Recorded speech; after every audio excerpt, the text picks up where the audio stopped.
એક પૌરાણિક મંદિર છે અને એના મહંત અચાનક ગુમ થઈ જતા ખળભળાટ મચી ગયો છે। સદાનંદ મહારાજ દ્વારા એક વિડીયો બનાવવામાં આવ્યો અને એમાં નર્મદા કેનાલમાં કૂદી અને જીવન ટૂંકાવી લેવાની તેમના દ્વારા વાત કરવામાં આવી અને એ પછી એ ગુમ થઈ ગયા છે। એમનો કોઈ જ અત્તો પત્તો નથી, એમની શોધખોળ ચાલી રહી છે। પરિક્રમાવાસીઓની આ મહારાજ સેવા પૂજા કરતા હતા નર્મદા જિલ્લાની અંદર અને અચાનક તેમના દ્વારા આવી રીતનું વિડીયો અને એ પછી એમનું ગુમ થવું એ ઘણી બધી શંકા સવાલો ઉઠાવી જાય છે। આ વિડીયોમાં એમણે કેટલાક લોકો ઉપર આરોપો પણ લગાવ્યા છે। મને છેલ્લા ઘણા સમયથી માનસિક રીતે ત્રાસ આપવામાં આવે છે।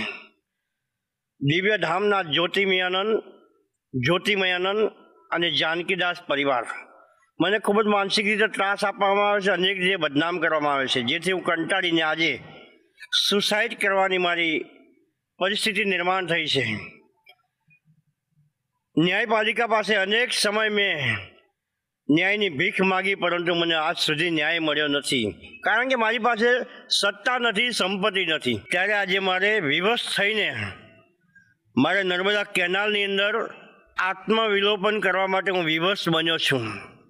જિલ્લા વહીવટી તંત્ર, જિલ્લા અધિકારી બધી જ ઘટનાઓ જાણે છે કે જાનકીદાસ ગેરકાયદેસર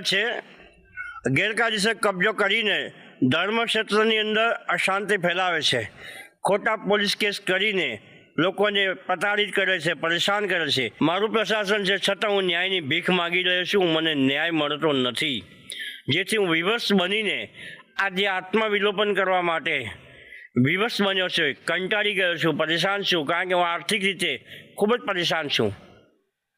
હું ઇજ્જતનો માર્યો આજે કંટાળીને નર્મદા કેનાલની અંદર આત્મવિલોપન કરી રહ્યો છું। ગઈકાલે ઇન્ટરનલ સ્કૂલના જે ચાલકો છે, સંચાલકો છે, તેમના તરફથી સવારે જોતા તેઓ પોતાના રૂમમાં હાજર નહોતા, એટલે તેઓએ ગરુડેશ્વર પોલીસ સ્ટેશનમાં આવીને એમની ગુમ જાણવા જોગ ફરિયાદ આપેલી છે કે તેઓ સવારથી મળી આવેલ નથી।